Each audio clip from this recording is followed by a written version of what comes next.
I think for me personally, the worst thing I ever did to myself, going back to like childhood trauma on, was making myself small, have no voice, make kind of like conforming to whatever was the dominant thing. And I guess the dominant thing in the sport of running is white people. And I felt like, you know, there is a stigma about people of color. Like, if you are putting your foot down and stating something, you are angry.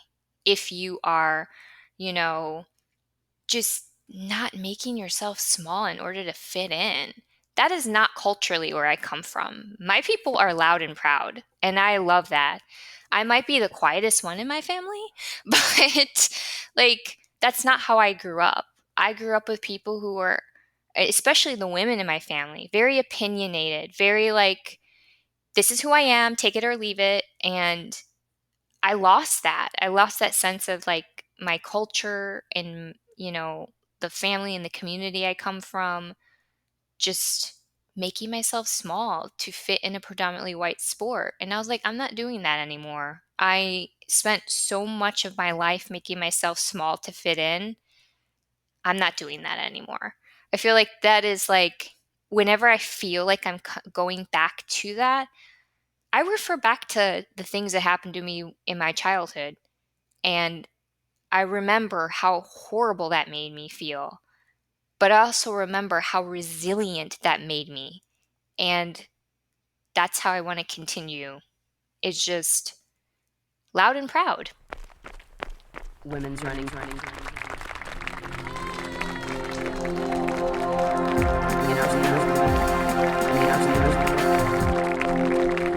Women's running stories.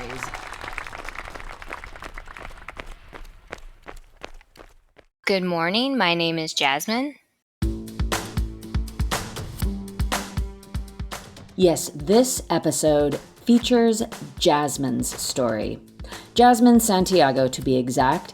And you're going to hear the journey she went through to arrive at a place where she is expressing her full and evolving voice in the sport of running. But before we hear more from Jasmine, welcome to Women's Running Stories. I am Cherie Louise Turner. I am your host and producer. And if you are new here, thank you for joining me. If you are a return listener, I really appreciate you coming back. And before we dive into this episode, I want to remind you that we are a member of the Evergreen Podcast Network. And there is another show in the network that I know you will really enjoy. It is called Hear Her Sports. It is hosted and produced by my good friend, Elizabeth Emery. And in every single episode, Elizabeth talks to a woman athlete or a woman who is otherwise involved in the sports industry. And they get into the what and the why behind the pursuits of the guest that is featured.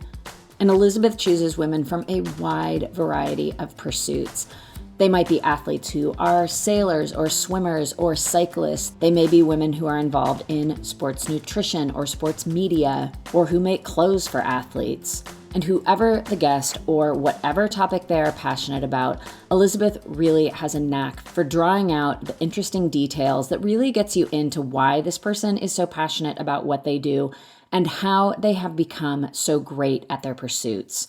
The other great thing I love about these interviews is I always find takeaways that I can apply not only to my athlete life, but also to my life in general. And above all else, they're just really interesting. I always learn so much, and often about people or pursuits that I really didn't know much about before I listened to the interview. So give it a listen. It's Hear Her Sports with Elizabeth Emery. She puts out episodes every other week on Thursday. And of course, I will provide links to Hear Her Sports in the show notes. Now on to Jasmine Santiago's story. Jasmine is both a runner as well as now a podcaster. She's the host of the show Brown Girl Running. Jasmine herself is Puerto Rican and Mexican and Apache. And in addition to sharing her own story, she interviews other runners of color about their experiences.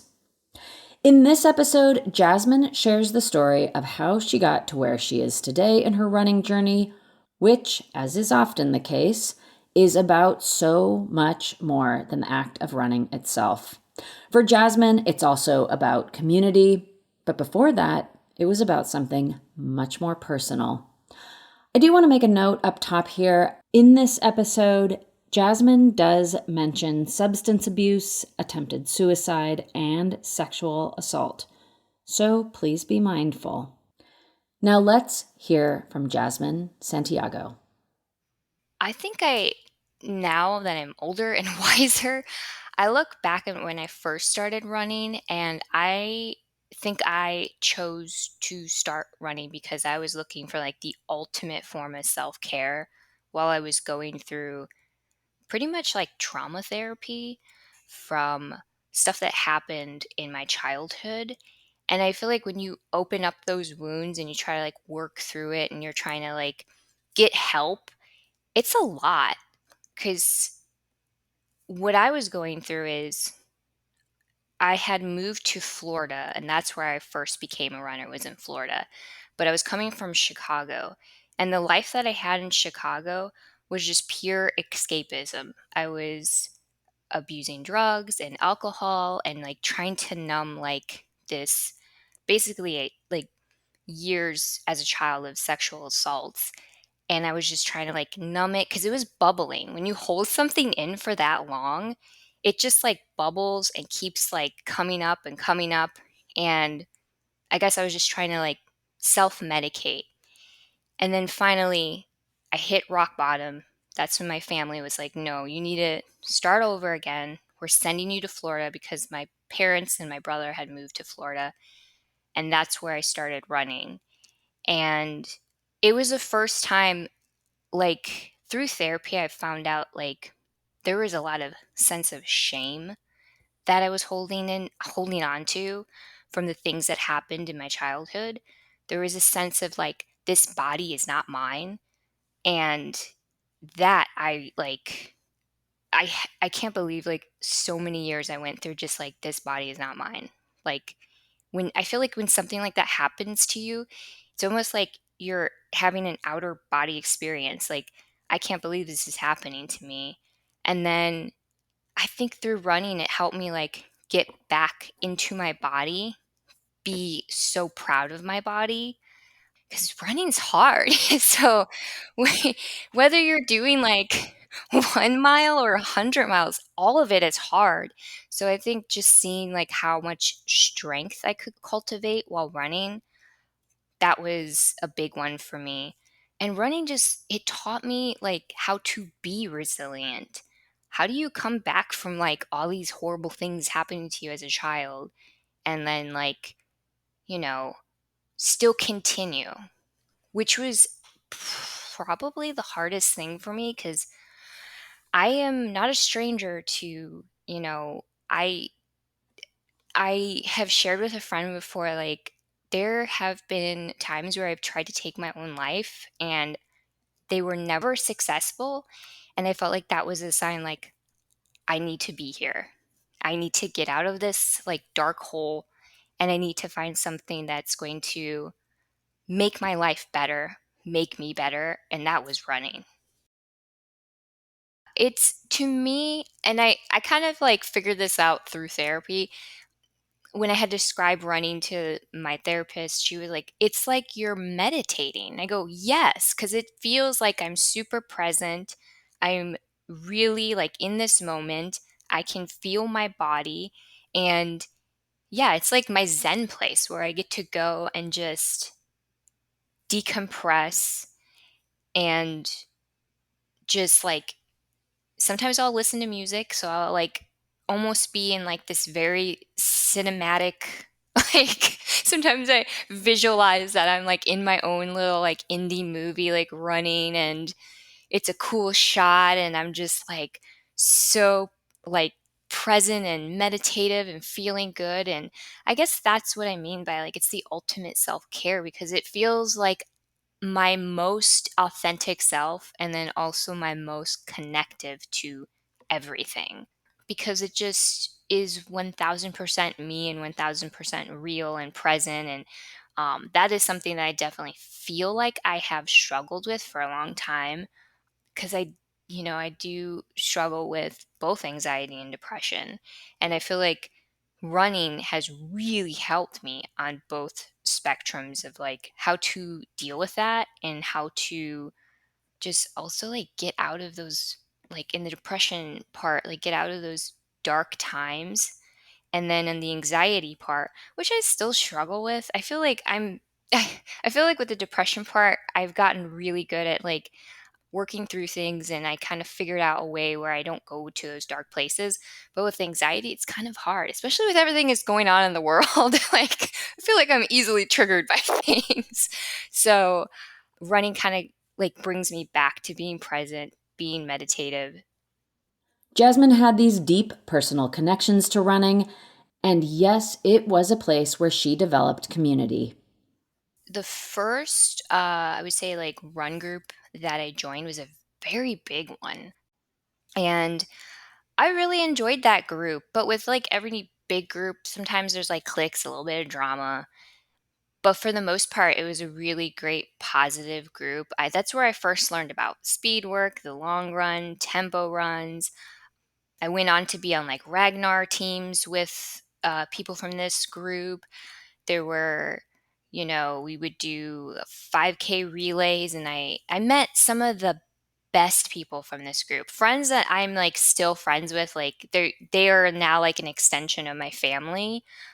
One of them that that we found out was our neighbor in Florida, lived in the same apartment complex as us, and we had watched this person get married, have kids, move into a house. Like it was very much like that kind of friendships that we found in this running group. When I say we, because I actually met my husband through this running group too. So it was just that first group was definitely probably one of the best experiences I've had with a running group. And also, like, when I first started running, my parents would come to like my races and they wanted to get involved. And that group was so just great with my parents. Like, they were able to find people to run with, they were able to find people to like encourage them. So it was great. It was like I remember there was a time like the whole family was running and they were all part of this run group. And still to this day, I'm so grateful and just so thankful that that was my first experience in a run group. And that was my family's first experience in a run group, because that run group really taught me what being a part of a good community looks like. Hi, I'm Christina Yerling-Biro, host of the podcast Pop Culture Confidential. Join me as I go way behind the scenes with some of the most influential people in entertainment and media. Hear actors such as Succession's Brian Cox talk about his favorite characters to play. There always has to be a mystery. The audience have to be in a situation where they want to know what's going on. Meet studio execs like Pixar chief Pete Docter and learn his secret on how he makes us cry. Emotion is our first language. And so many others who are defining popular culture, from Obama speechwriter David Litt to Top Chef host Padma Lakshmi. We don't often think about food politically, or we don't want to, but it really is. Join me. Search for Pop Culture Confidential wherever you get your podcasts. My very first marathon I ended up doing with my husband, my now husband. He was my boyfriend at the time. And I remember after doing that I had run a sub 4 hours. I did not realize what that meant at all to anybody, because I was still new to like running. I didn't know it was like a big deal to break like a time barrier. And I remember a gentleman from this other group that I've heard about, and I always thought they were kind of intimidating because they had faster times. They looked like the runners you would see on like Runner's World back in the day, like very tall, skinny. And I just remember that guy in the group was like, "You should run with us because you're getting faster, and who knows, you might be able to like Boston qualify." And he kind of like planted the seed in my head, like maybe I can Boston qualify. Yeah, I think because I was younger, I was in my 20s at the time. I think the times meant more to me than they do now. Now I'm just like, I don't care. Like, I just want to do this forever.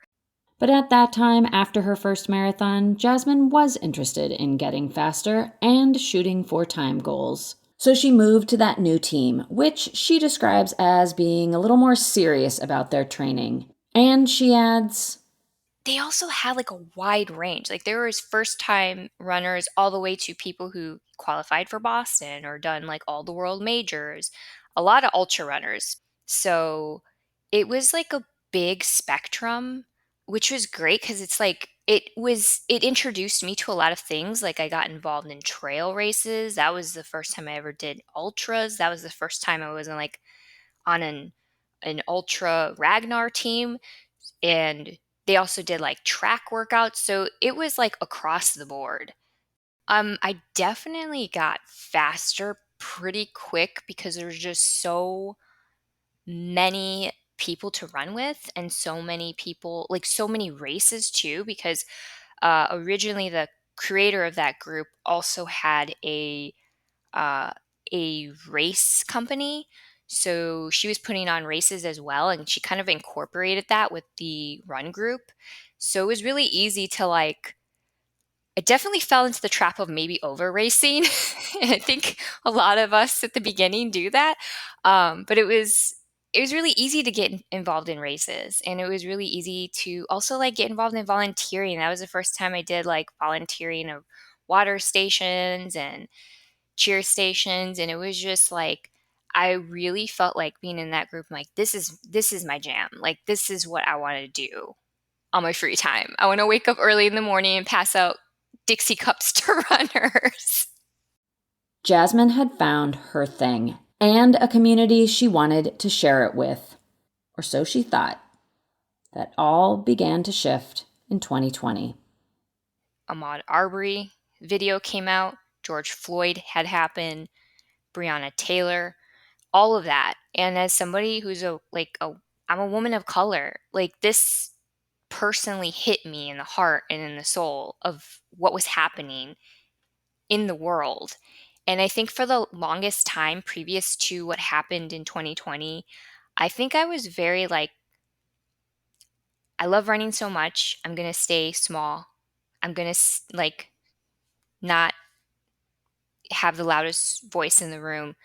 Um, which really sucked because I felt like a lot of my adulthood I worked to like free that little Jasmine who went through like these sexual assaults, and that's how I found my voice was through running, and that's how I found sticking up for myself was through running.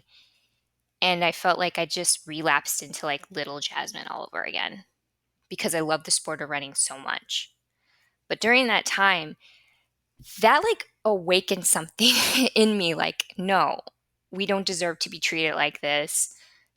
People who just look different don't deserve to be made to be small.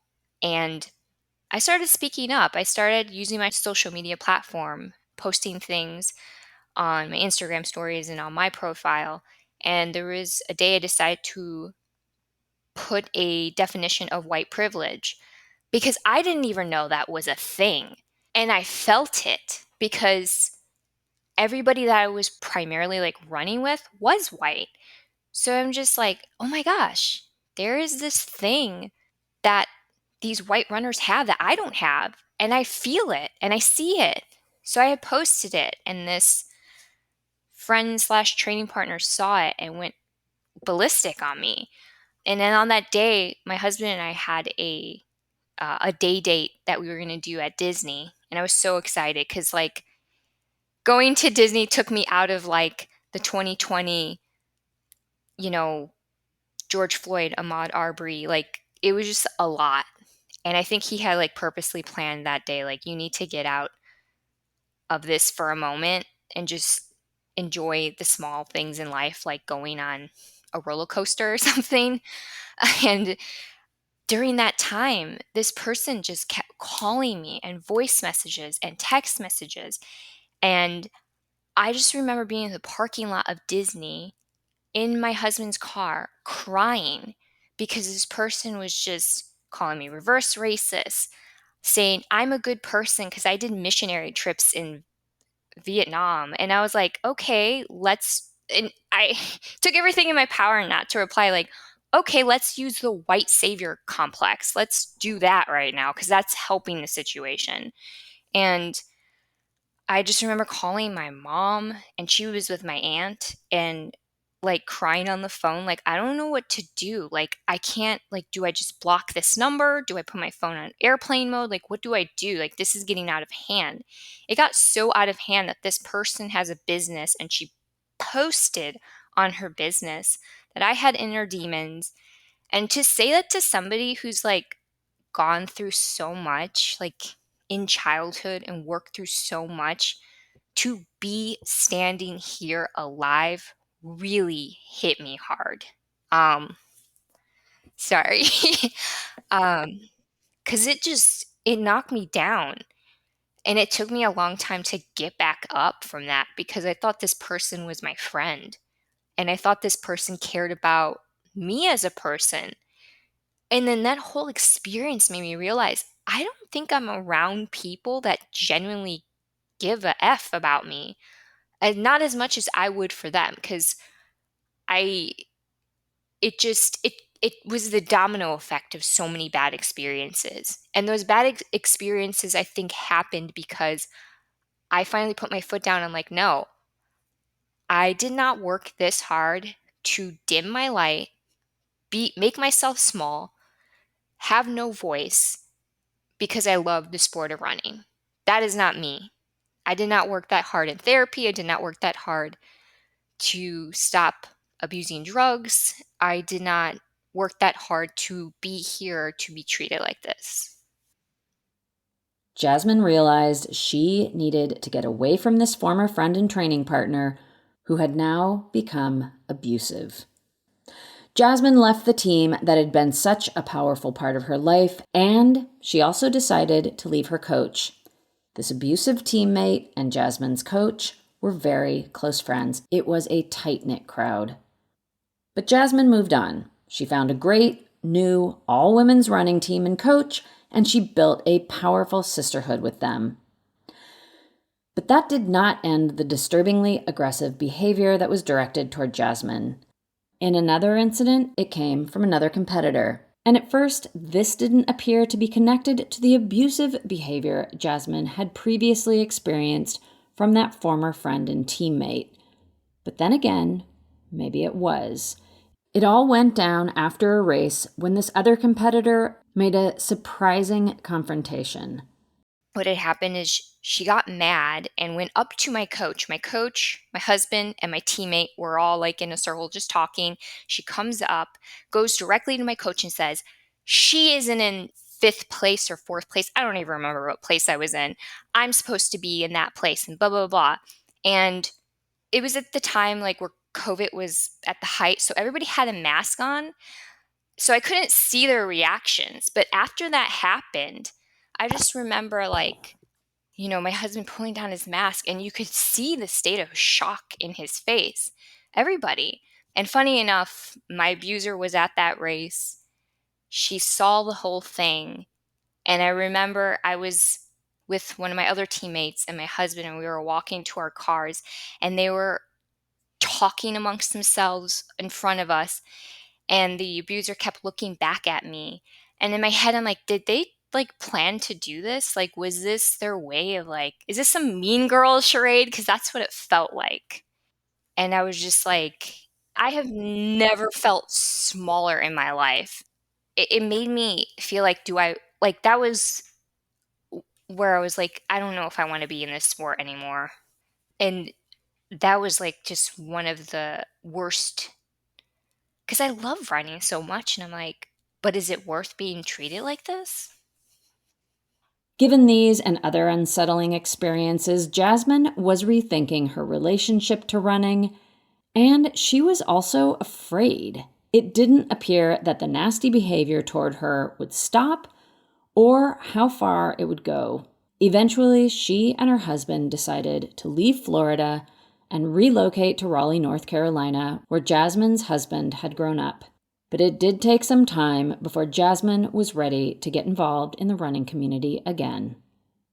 I would say like the first couple of years was like really hard for me to open up and be like I wanted to be more involved in the running community, but I was also so very scared, and I had built this wall up, and I had to like do a lot of therapy to undo that wall, and it's taken like a good year and a half, I would say. Like this is the first time where I've really opened up and like dipped my toes into like being more involved in running groups. And I do credit the podcast that I started because I'm like, well, I'm not going to be able to find guests for the show if I don't like put myself out there and see what are these groups and who are these people that are in the BIPOC running community here. And I am thankful that first off that I like even started the podcast, because I noticed that you know women of color are kind of lacking in the podcast category, and it has opened me up to more BIPOC running communities, more marginalized communities in general here. And one of the first group runs where I felt like, okay, I'm just going to go in with open mind, open heart, was a unity run between Latinos run and Black men run. And it was so very different from any other group run I went to in the best way. Every single person came up to me and said good morning, give me a fist pump. I've never had that before. Not even in like the first running group in Florida. Like we would say casually hi to each other, but like we wouldn't go up to people and like fist pump them and say good morning. And that was just so nice and inviting, and it made me feel welcomed. And they would introduce themselves. And not many running groups that I was a part of in the past did that. Not that I can remember. And that was really cool. And we were running along the trail, and even because we were doing an out and back, because they have a no man, woman, person left behind policy, which I thought was great. I have definitely been in running groups where I was left behind. And it was just nice to see that they genuinely care about every single person in their group. And even on the out and back, every person that I was seeing run by was saying, good job, giving me a thumbs up. And I'm just like, this is really nice. Like, I feel like I belong here. And I'm going to be quite honest, I've never run with a predominantly Black and Latino group run ever. It was always majority white. So it was nice to be amongst people who know what it feels like to be marginalized or probably had similar experiences that I have had in the running community. So it was the first time where I felt like I belong here. These people understand what I've gone through. And I'm pretty sure we've unfortunately had similar experiences throughout our lifetime.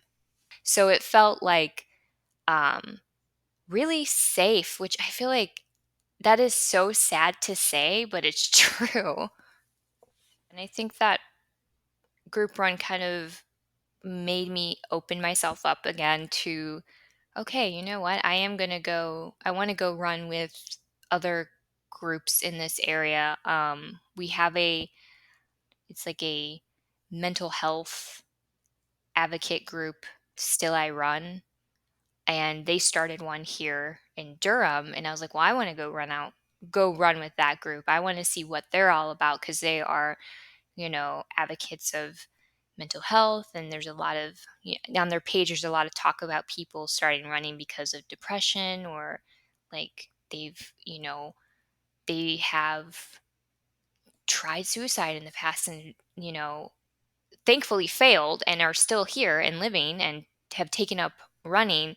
And that just made me like, oh, I can relate to that. So there are like other groups that are just not like Latinos run, Black men run. There's also another group that I I had asked them one time, well, because I want them to, we are working to get them on the podcast, and it's the Queer Runners of Durham. And I was like, well, can I come out and run as like an ally? because I feel like my purpose or meaning now is to just amplify those of us who feel marginalized because of all these experiences that I've had. I'm just like, we deserve a platform. We deserve our voices to be amplified, because there is nobody while I was going through this that I felt like truly understood. And then it wasn't until like I opened up about these experiences, actually through Diverse We Run, Carolyn Sue's profile. And I credit her all the time. Like, you have inspired me to start the podcast. The moment I shared those stories, I shared that happened to me in Florida. That's when I've truly connected with other runners in the BIPOC running community who've gone through similar things. And it was like, how sad is it that we are connected through these horrible experiences we've had in the running community? But how wonderful is it that we are able to empower each other because of these horrible experiences in the running community?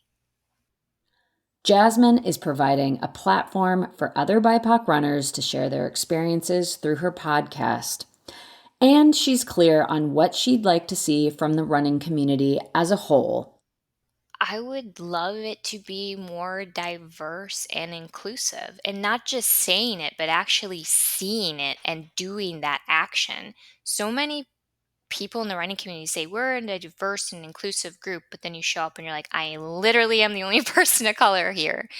And I want to reverse this situation. And this is something that I have been like talking with some of like friends that I have here who are white. I invite them to all the Latinos run, all the unity runs. I invite them because I go, if you truly want to do the work, come out, run with people who do not look like you, listen to them, listen to their experience, run a couple miles with them, encourage each other. I think that's how you it's a call to action to white people.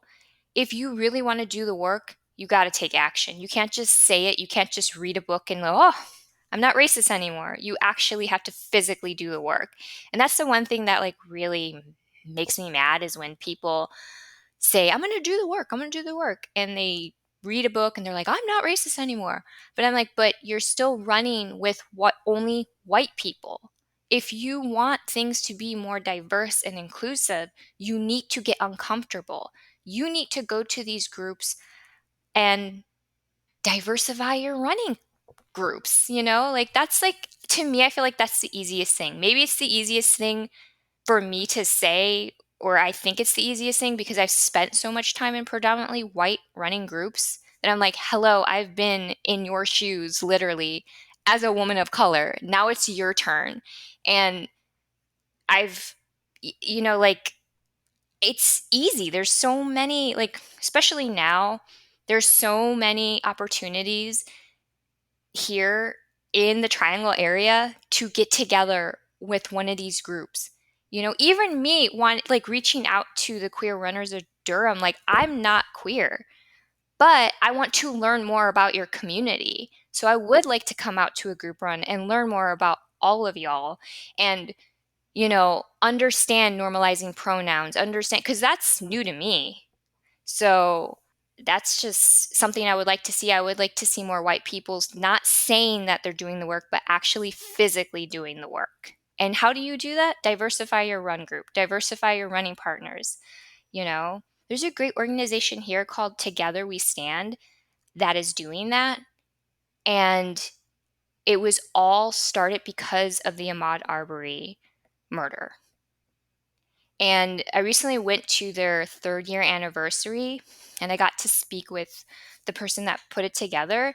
And he's like, I had this vision of like going to the, Chapel Hill, Durham, Raleigh, and we all get together and we run in unity and we get to know each other and have a conversation.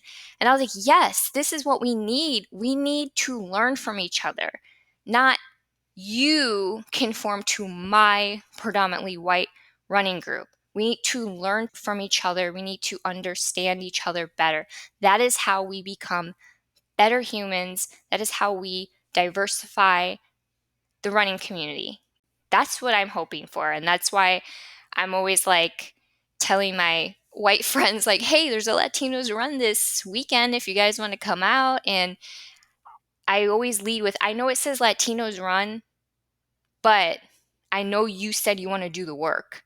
So here's your call to action. Jasmine has reestablished her voice through running and is encouraging others to do the same. She's also speaking up about the change she wants to see. And she's discovering ways that she can learn about her own ancestry and more fully embrace her identity as a Puerto Rican, Mexican, Indigenous woman. Yeah, I mean, I will say I don't feel like I am as educated in my indigenous side. I just recently found out from my half sister that we're Apache Mexican. So she definitely knows more than me. I kind of refer to her as the educator of the indigenous part of our family because she's done a lot of research. But there are also so many like free resources that you can learn about just indigenous history, like land acknowledgement. That's something that I've started practicing. There's an app that you can download. I think it's called Native Lands, and you can put in where you're running, and it will show you what land you're running on. And that's something that I find myself doing because I'm like, well, this is a part of who I am. You know, I am indigenous. It was our land first, so I should be doing land acknowledgement as a way to give thanks to my ancestors and also to be like, hey, ancestors, isn't this crazy? I'm running. I'm, out here being your wildest dream. And yeah, I think it's important to be inclusive of all of that. Jasmine has also become an active member of Latinos Run in Raleigh. So yeah, I think this is kind of like my way of giving back to my Latino community in the sense of like bringing the joy of running to Latinos in this area and getting them involved in stuff like marathoning and ultra marathoning, because there are certain subcultures of running that I don't see a lot of people who look like me in. And I understand that running can be intimidating, and I know that like there's a perception that you have to have a certain body type, a certain look. And I'm all about like, let's smash that. Because when I first came into running, nobody looked like me. Nobody had a body type like me. I've even struggled with my own body type for a long time because I don't come from small people. I come from very bootylicious, blessed people. And that's something that like I just really want to like show other Latinos in this area. Like, you don't have to be small. You don't have to look a certain way. You can be just as is, authentically you, and just go out there and run and have a great time.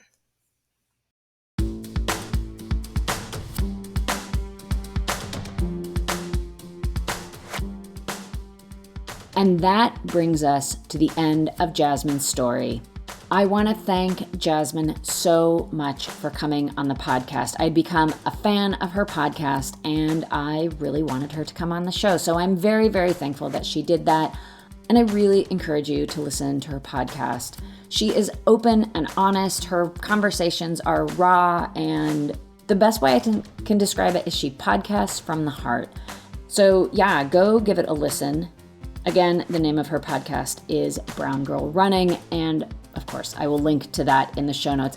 I will also link to the other ways that you can keep up with Jasmine Santiago, and I will link to the Native Land app that Jasmine mentioned, as well as Diverse We Run, the Instagram account founded and overseen by Carolyn Sue. And as a side note, Carolyn Sue is going to be a guest on Women's Running Stories soon, so stay tuned for that. And in the show notes, of course, I will link to Hear Her Sports and all of the ways that you can keep up with women's running stories. As always, thank you so much for listening. I really appreciate you being here. And I would also appreciate if you would share the podcast with a friend who you believe would like these stories as well. I say it almost every episode because it's true. I love making these episodes, but I know that the power of them comes in you listening and you sharing these stories. So thank you. I also do not make this podcast by myself. The original music that you hear is made by Cormac O'Regan. He makes that from his home studio here in Cork, Ireland, which is also now where I am located. I am Cherie Louise Turner. I am your host and producer. And until next week, I am coming to you from my home studio closet in Cork, Ireland, and I wish you healthy, joyful strides forward. Women's running.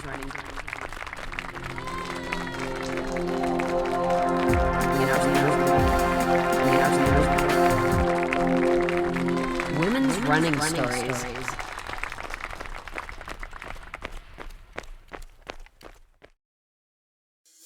Hi, I'm Christina Yerling-Biro, host of the podcast Pop Culture Confidential. Join me as I go way behind the scenes with some of the most influential people in entertainment and media. Hear actors such as Succession's Brian Cox talk about his favorite characters to play. There always has to be a mystery. The audience have to be in a situation where they want to know what's going on. Meet studio execs like Pixar chief Pete Docter and learn his secret on how he makes us cry. Emotion is our first language. And so many others who are defining popular culture, from Obama speechwriter David Litt to Top Chef host Padma Lakshmi. We don't often think about food politically, or we don't want to, but it really is. Join me. Search for Pop Culture Confidential wherever you get your podcasts.